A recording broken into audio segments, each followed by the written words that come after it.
ನಮಸ್ಕಾರ ಎಲ್ಲರಿಗೂ. ಹೇಗಿದ್ದೀರಾ ಎಲ್ಲರೂ? ಐ ಹೋಪ್ ನೀವೆಲ್ಲ ಚೆನ್ನಾಗಿದ್ದೀರಾ ಅಂತ ಅಂದ್ಕೊಂಡಿದ್ದೀನಿ. ಸ್ವಲ್ಪ ಕೋಲ್ಡ್ ಆಗೈತೆ, ಹಾಗೆ ಜ್ವರ ಬಂದಂಗೆ ಆಗೈತೆ. ನೆನ್ನೆಲ್ಲ ವೀಡಿಯೋ ನೋಡಿರ್ಬೋದು.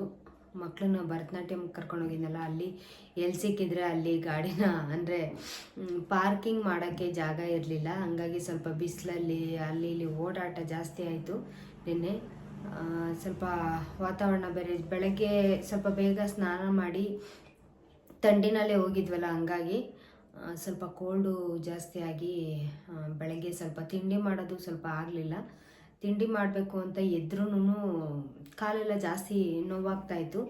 ಹಾಗಾಗಿ ಇವತ್ತು ಬೆಳಗ್ಗೆ ಹೋಟೆಲಿಂದನೇ ಹುಡುಗರು ತಿಂದ್ಕೊಂಡು ಹೋಗಿದ್ರು. ಇವಾಗ ರೆಸ್ಟ್ ಮಾಡಬೇಕು ಅಂತ ಅಂದ್ಕೊಂಡೆ, ಬಟ್ ನನಗೆ ಹೇಳಬೇಕು ಅಂತಂದರೆ ತುಂಬ ಇದು ಮಲಗೋದು ಅನ್ನೆಸೆಸರಿಯಾಗಿ ಜಾಸ್ತಿ ಮಲ್ಕೊಂಡಿರ್ತಾರಲ್ಲ ಹಂಗೆ.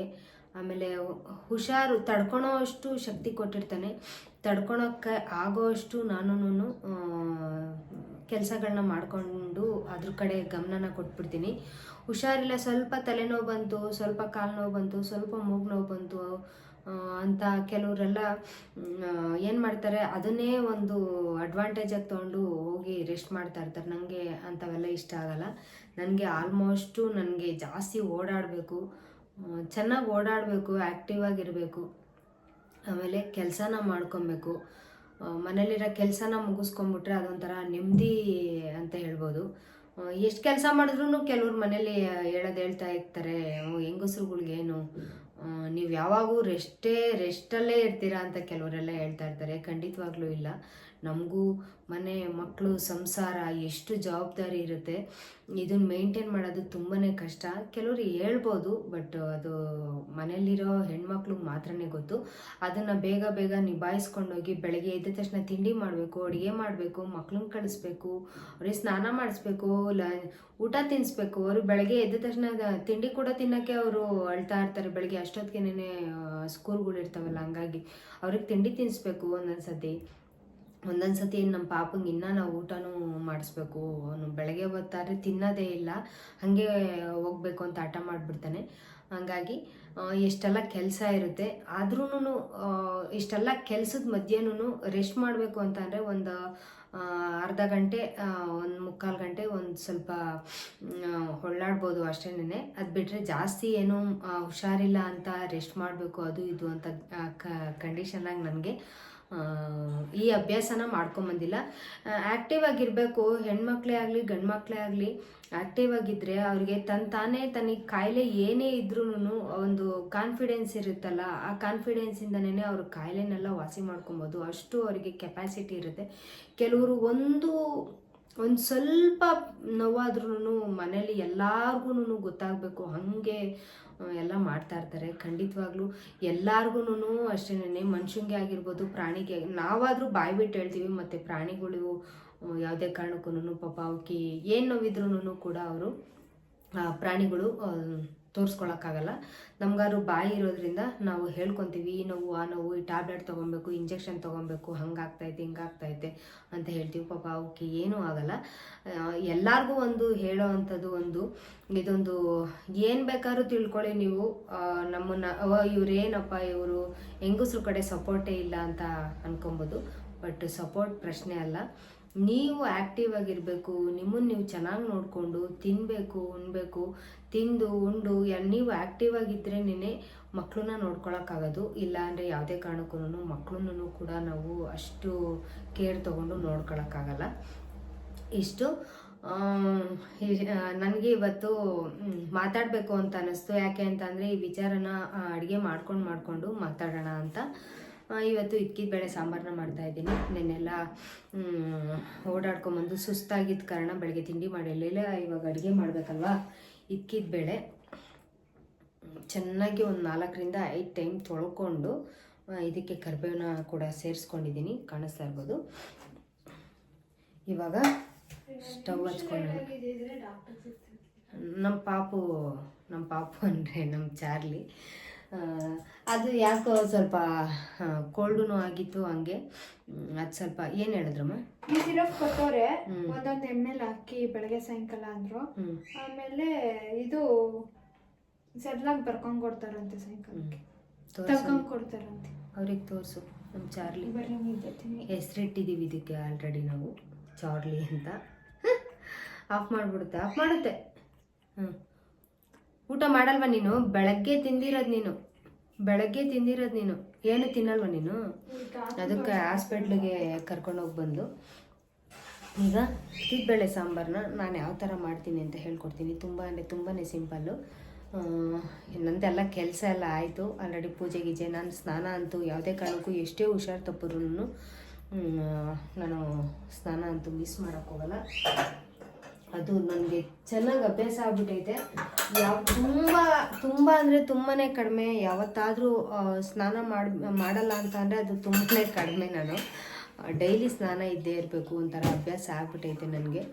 ಅದು ಏನು ಮಾಡೋಕ್ಕಲ್ಲ. ಅದು ತಲೆಗೇ ಸ್ನಾನ ಮಾಡ್ತೀನಿ, ಯಾವಾಗಲೂ ತಲೆಗೇ ಸ್ನಾನ ಮಾಡ್ತೀನಿ. ಎಲ್ಲರೂ ಹೇಳ್ತಾ ಇರ್ತಾರೆ ತಲೆಗೆ ಸ್ನಾನ ಮಾಡಬಾರ್ದು ಹಾಗೆ ಹಿಂಗೆ ಅಂತ.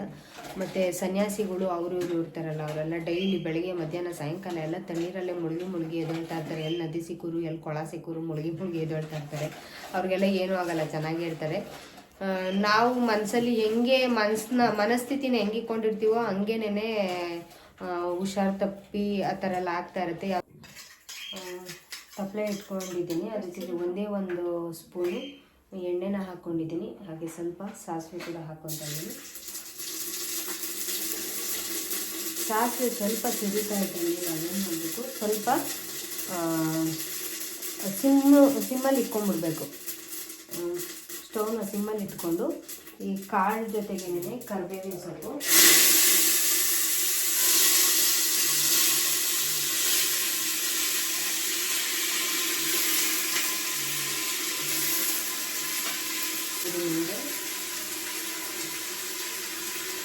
ಈಗ ಇದನ್ನು ಹಾಕ್ಕೊಂಡಿದ್ದೀನಿ. ಈಗ ಹಂಗೆ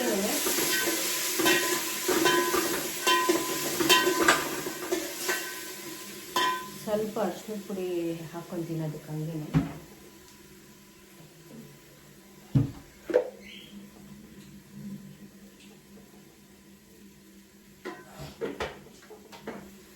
ಸ್ವಲ್ಪ ಅರಿಶಿನ ಪುಡಿ ಹಾಕೊಂಡಿದ್ದಾಯಿತು. ಈಗ ನಾವು ಅರಿಶಿನ ಪುಡಿ ಏನಕ್ಕೆ ಹಾಕ್ಕೊತೀವಿ ಅಂತಂದರೆ, ಯಾವುದೇ ಒಂದು ತರಕಾರಿ ಸಾರಿರ್ಬೋದು, ಯಾವುದೇ ಒಂದು ಇದಕ್ಕಾಗಿರ್ಬೋದು, ಅದರಲ್ಲಿ ಇನ್ಫೆಕ್ಷನ್ ಏನಾದರೂ ಇತ್ತು ಅಂತಂದರೆ ಖಂಡಿತವಾಗ್ಲೂ ಆ್ಯಂಟಿಬಯೋಟಿಕ್ ಆಗಿ ಒಂಥರ ಅದು ರೋಗ ನಿರೋಧಕ ಶಕ್ತಿ ಅದರಲ್ಲಿ ಜಾಸ್ತಿ ಇರುತ್ತೆ. ಅದಕ್ಕೋಸ್ಕರ ಅರಿಶಿನದ ಪುಡಿ ಹಾಕ್ಕೊತಾರೆ. ಕೆಲವರು ಕಲ್ಲರ್ ಇಷ್ಟಪಡ್ತಾರಲ್ಲ, ಹಾಗಾಗಿ ಕೆಲವರು ಕಲ್ಲರ್ಗೋಸ್ಕರನೂ ಹಾಕ್ಕೊತಾರೆ. ಇದು ಆ್ಯಕ್ಚುಲಿ ಹೇಳ್ಬೇಕು ಅಂತ ಅಂದರೆ ಅದರಲ್ಲಿ ರೋಗ ನಿರೋಧಕ ಶಕ್ತಿ ಜಾಸ್ತಿ ಇರುತ್ತೆ. ಹಾಗಾಗಿ ನಾವು ಅರಿಶಿನದ ಪುಡಿನ ಹಾಕೊಂಡಾಗ ಅದರಲ್ಲಿ ಏನೇ ಒಂಥರ ಒಂದು ಇದಿದ್ರೂ ಅದನ್ನು ಫೈಟ್ ಮಾಡೋ ಶಕ್ತಿ ಇರುತ್ತೆ. ಅದಕ್ಕೋಸ್ಕರನೇ ನಾವು ಹಾಕ್ಕೊಬೇಕು. ಇವಾಗ ಇದು ಕಾಳು ಬೇಯ್ತಾ ಇತ್ತಲ್ಲ, ನಾನು ಸಿಮ್ಮಲ್ಲಿ ಇಟ್ಕೊಂಡಿದ್ದೆ. ಈಗ ಸಿಮ್ಮಲ್ಲಿ ಇಟ್ಕೊಂಡಾಗ ಇವಾಗ ಜಾಸ್ತಿ ಉರಿನ ಇಟ್ಬಿಟ್ಟು ಇದನ್ನು ಸ್ವಲ್ಪ ನೀರು ಹಾಕ್ಬಿಟ್ಟು ಇದು ಏನಂತ ಅಂದರೆ ಕಾಳು ತುಂಬ ಬೇಗ ಬೆಂದೋಗ್ಬಿಡುತ್ತೆ ಇದು. ಈಗ ಒಂದು ಚಮಚ ಅದರಲ್ಲಿ ಒಂದು ಚಮಚ ನೀರನ್ನ ಹಾಕ್ಕೊಂಡಿದ್ದೀನಿ. ಅದನ್ನೇ ಒಂದು ಚಿಕ್ಕದು ಅದೆಲ್ಲ ಇಲ್ಲಿ ಯಾವುದೇ ಒಂದು ವಸ್ತು ಆದ್ರೂ ಅದನ್ನು ತೊಳೆದು ಬಳಸುವಂಥ ಅಭ್ಯಾಸ. ಹಿಂಗಿದನ್ನು ಮುಚ್ಕೊಳ್ಳೋದು. ಇದಾದಮೇಲೆ ಇವಾಗ ಮಸಾಲೆಗೆ ಏನೇನು ಹಾಕ್ತೀನಿ ನಾನು ಅಂತ ಹೇಳ್ತೀನಿ. ನೋಡ್ತಾ ಇರ್ಬೋದು, ತೆಂಗಿನಕಾಯಿ, ಟೊಮೊಟೊ, ತೆಂಗಿನಕಾಯಿ, ಬೆಳ್ಳುಳ್ಳಿ, ಹಾಗೆ ಶುಂಠಿ, ಒಂದು ಈರುಳ್ಳಿ, ಕೊತ್ತಂಬರಿ ಇಷ್ಟೇ ಹಾಕೋದು. ಮಸಾಲೆಗೆ ಅಂದರೆ ಇದಕ್ಕೆ ಏನು ಬೇಕೋ ರುಬ್ಕೊಳ್ಳೋ ಅಂಥವಕ್ಕೆ ಇಷ್ಟೇ ಹಾಕೋದು. ಶುಂಠಿ, ಟೊಮೊಟೊ ಈ ಥರದ್ದೆಲ್ಲ ರುಬ್ಕೊತೀನಿ.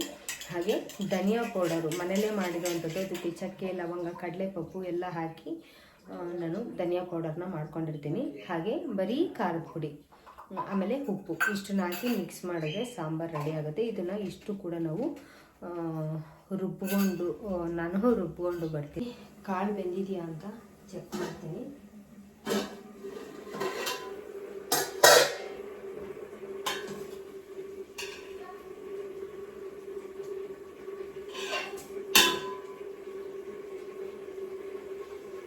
ಕಾಳು ಕರೆಕ್ಟಾಗಿ ಈಗೇನಿಲ್ಲ, ಕಣ್ಣಲ್ಲಿ ನೋಡೋವಾಗೆ ಗೊತ್ತಾಗ್ಬಿಡುತ್ತೆ. 10 ನಿಮಿಷ ಬಿಟ್ಟರೆ ಸಾಕು. ನೀರು ಹಾಕ್ಬಿಟ್ಟು ಆರಾಮಾಗಿ ನೋಡಿ ನಿಮಗೆ ಸಿಕ್ಕಿದಾಗ ಮಾಮೂಲಿಯಾಗಿ ಇದಾಗುತ್ತೆ, ಸಾಫ್ಟಾಗಿ ಇರುತ್ತೆ. ಆವಾಗ ಏನು ರುಬ್ಬಿರ್ತೀರೋ ಮಸಾಲೆನ ಇದಕ್ಕೆ ಹಾಕೊಳ್ಳೋಣ. ಏನು ರುಬ್ಬಿದ್ನು ನುಣ್ಣಗೆ ರುಬ್ಬಿರೋ ಅಂಥ ಮಸಾಲೆನ ಇದಕ್ಕೆ ಹಾಕ್ತಾ ಇದ್ದೀನಿ. ಈಗ ಬರೀ ಧನಿಯಾ ಪೌಡರ್ ಅಂದರೆ ಹೋಮ್ ಮೇಡ್ ಧನಿಯಾ ಪೌಡರು. ಇದಕ್ಕೆ ಧನಿಯಾ, ಚಕ್ಕೆ, ಲವಂಗ, ಕಡಲೆಪಪ್ಪು ಸ್ವಲ್ಪ ಇಷ್ಟನ್ನ ಹಾಕಿ ಮಿಲ್ಗೆ ಹಾಕ್ಸ್ಕೊಂಡು ಬಂದಿರೋ ಅಂಥದ್ದು. ಇದು ಇವಾಗ ನನಗೆ ಕಣ್ಣಳ್ತೇನೆ ಅಂದಾಜು ಗೊತ್ತಾಗ್ಬಿಡುತ್ತೆ ಯಾವುದಕ್ಕೆ ಎಷ್ಟು ಬೇಕು ಅನ್ನೋದು. ನಾನು ಯಾವುದೇ ಕಾರಣಕ್ಕೂ ಸ್ಪೂನಲ್ಲೆಲ್ಲ ಲೆಕ್ಕ ಮಾಡಲ್ಲ. ಅಷ್ಟು ಒಂದು 3/4 kg ಕಾಳಿಗೆ ನನಗಿದ್ರಲ್ಲಿ ಒಂದು ಚಿಕ್ಕ ಸ್ಪೂನ್ ಆದರೆ ಒಂದು 6 ಸ್ಪೂನು, ದೊಡ್ಡ ಸ್ಪೂನ್ ಆದರೆ ಒಂದು 4 ಸ್ಪೂನು ಇಷ್ಟು ಧನಿಯಾ ಪೌಡರ್ ಸಾಕಾಗುತ್ತೆ. ಇದನ್ನು ಕೂಡ ಮಿಕ್ಸ್ ಮಾಡ್ಕೊತಾ ಇದ್ದೀನಿ. ಈಗ ಖಾರದ ಪೌಡರು ನಿಮಗೆ ನಿಮ್ಮ ಟೇಸ್ಟಿಗೆ ತಕ್ಕಂತೆ ಹಾಕ್ಕೊಬೇಕಾಗತ್ತೆ. ಕೆಲವರು ಮನೇಲಿ ಖಾರ ಜಾಸ್ತಿ ತಿಂತಾರೆ, ಅಂಥವರು ಒಂದು 2ರಿಂದ 2.5 ಸ್ಪೂನ್ ಹಾಕ್ಕೋಬೋದು. ನನಗೆ ಇದು ಒಂದು ಚಿಕ್ಕ ಸ್ಪೂನಲ್ಲಿ 1.5 ಟೇಬಲ್ ಸ್ಪೂನ್ ಅಷ್ಟು ಇರೋವಂಥದ್ದು ಅಷ್ಟೇನೆ. ನಮ್ಮ ಮನೆಯಲ್ಲಿ ತುಂಬ ಜಾಸ್ತಿ ಖಾರ ಅಂದರೆ ನನ್ನ ಚಿಕ್ಕ ಮಗಳು ತಿಂತಾಳೆ ಅಷ್ಟೇ, ನಾವು ಯಾರು ಅಷ್ಟು ಖಾರ ತಿನ್ನಲ್ಲ. ಅದಕ್ಕೆ ಖಾರದ ಪೌಡರು. ಈಗ ಇದನ್ನು ಚೆನ್ನಾಗಿ ರುಬ್ಬಿರೋದು ಯಾಕೆ ವೇಸ್ಟ್ ಮಾಡ್ತೀರಾ, ಇದನ್ನೆಲ್ಲ ನೀಟಾಗಿ ಕ್ಲೀನ್ ಮಾಡಿಕೊಂಡು ಇದರಲ್ಲಿ ಏನಾಯಿತು ನೀಟಾಗೆಲ್ಲ ಒಂದ್ಸತಿ ಮಿಕ್ಸ್ ಮಾಡ್ಕೊಂಬಿಡಿ. ಈಗ ಮತ್ತೆ ಒಂದ್ಸತಿ ಇನ್ನು ಉಪ್ಪು ಹಾಕಿಲ್ಲ ನಾನು, ಜ್ಞಾಪಿಸ್ಬೇಕು ನೀವೇನೆ. ಕೆಲವೊಂದು ಟೈಮು ನಾನು ಉಪ್ಪು ಹಾಕೋದೇ ಎಷ್ಟೋ ಸತಿ ಯಾವುದೋ ಒಂದು ಜ್ಞಾನದಲ್ಲಿ ಅಡುಗೆಗಳು ಮಾಡೋವಾಗ ಎಷ್ಟೋ ಸತಿ ಮರ್ತೋಗ್ಬಿಡ್ತೀವಿ, ಉಪ್ಪು ಹಾಕೋದೇ ಮರ್ತೋಗ್ಬಿಟ್ಟಿರ್ತೀವಿ. ಈಗ ಅದು ಇನ್ನು ನೀರು ಕೇಳ್ತಾ ಇದೆ, ಇನ್ನು ನೀರು ಬೇಕು, ತುಂಬ ಗಟ್ಟಿಯಾಗೈತೆ ಸಾರು. ಈಗ ಅದಕ್ಕೆ ಎಷ್ಟು ಬೇಕೋ ಅಷ್ಟು ನೀರನ್ನ ಹಾಕ್ಕೊತಾ ಇದ್ದೀನಿ ನೋಡಿಕೊಂಡು. ಯಾಕೆಂದರೆ ಇಕ್ಕಿದ ಬೇಳೆ ಅದು ಸಾರು ತಣ್ಣ ಆದಮೇಲೆ ಮಂದ ಬಂದ್ಬಿಡುತ್ತೆ ಸಾರು. ಆವಾಗ ಅದನ್ನು ನೋಡಿಕೊಂಡು ಸ್ವಲ್ಪ ನೀರಂಗೇ ಮಾಡ್ಕೊಳ್ಳಿ. ಸ್ವಲ್ಪ ನೀರು ಅಂತ ಅಂದರೆ ಜಾಸ್ತಿ ನೀರು ಹಾಕಕ್ಕೆ ಹೋಗ್ಬೇಡಿ. ಇವಾಗ ಫಸ್ಟು ಕಾಳು ಬೇಯುವಾಗ ಒಂದು ಇದ್ರಲ್ಲಿ ಹಾಕಿದ್ನಲ್ಲ, ಇವಾಗ 2 ಹಾಕ್ತೆ, ಇವಾಗ 3 ಇಷ್ಟು ಸಾಕು ಅನಿಸುತ್ತೆ. ಈ ಇದರಲ್ಲಿ ಇರಬೇಕು. ಇವಾಗ ಕಾಣಿಸ್ತಾ ಇರ್ಬೋದು, ಇಷ್ಟಿದ್ರೆ ಸಾಕು ಅನಿಸುತ್ತೆ. ಇವಾಗ ಲಾಸ್ಟಲ್ಲಿ ಫೈನಲ್ ಟಚಪ್ಪು ಉಪ್ಪನ್ನ ಹಾಕ್ಕೊಂಡ್ಬಿಡ್ತೀನಿ. ನೋಡಿಕೊಂಡು ಹಾಕ್ಕೊಳ್ಳಿ. ಸಪ್ಪೆ ಆದರೆ ಬೇಕಾದರೆ ಮಿಕ್ಸ್ ಮಾಡಿಕೊಂಡ್ರೆ ನಡೆಯುತ್ತೆ. ಅಕಸ್ಮಾತ್ ಏನಾದ್ರು ಜಾಸ್ತಿ ಆಗೋಯ್ತು ಅಂದರೆ ಸಿಕ್ಕಾಪಟ್ಟೆ ಕಷ್ಟ ಆಗ್ಬಿಡುತ್ತೆ. ಉಪ್ಪನ್ನು ಸರಿ ಮಾಡೋಕ್ಕೆ ಆಲೂಗೆಡ್ಡೆ ಹಾಕು, ಅದಾಕು, ಇದಾಕು ಅಂತ ಎಷ್ಟೊಂದು ರಿಸ್ಕ್ ಆಗ್ಬಿಡುತ್ತೆ. ಇದು ಚೆನ್ನಾಗಿ ಕುದಿಯೋ ತನಕ ನಾನು ಮುದ್ದೆಗೂ ಒಂದು ಕಡೆ ಇಟ್ಕೊಂಡ್ಬಿಡ್ತೀನಿ. ನನಗೇನೆ ಯಾರ್ಯಾರೆಲ್ಲ ಬಿಸಿ ಬಿಸಿ ಮುದ್ದೆ ತಿಂತಿರೋ ಖಂಡಿತವಾಗ್ಲೂ ಬನ್ನಿ, ಊಟ ಮಾಡ್ಕೊಂಡು ಹೋಗಿ ಅಂತ ಹೇಳ್ತಾ ಮುದ್ದೆಗೆ ಇಡ್ತೀನಿ ಒಂದು ಕಡೆ. ಅಲ್ಲಿ ತನಕ ಮುದ್ದೆ ರೆಡಿ ಆಯಿತು, ಮುದ್ದೆನೂ ರೆಡಿ ಆಯಿತು. ಏನಿಲ್ಲ, ಬಾರಿಸೋದಷ್ಟೇ ಕೆಲಸ. ಬಿಸಿ ಬಿಸಿ ಮುದ್ದೆ ಹೊಗೆ ನೋಡಿ ಹೆಂಗೆ ಹೋಗ್ತಾ ಇದೆ ಅಂತ. ಸಾರು ಎಷ್ಟೇ ಇದು ಮಾಡಿಕೊಂಡ್ರು ಅದು ಮಂದ ಕೊಡ್ತಿರುತ್ತೆ ಸಾರು. ಈಗ ನೋಡಿಕೊಂಡು ಅಷ್ಟು ಸಾರು ಹಾಕ್ಕೊಂಡು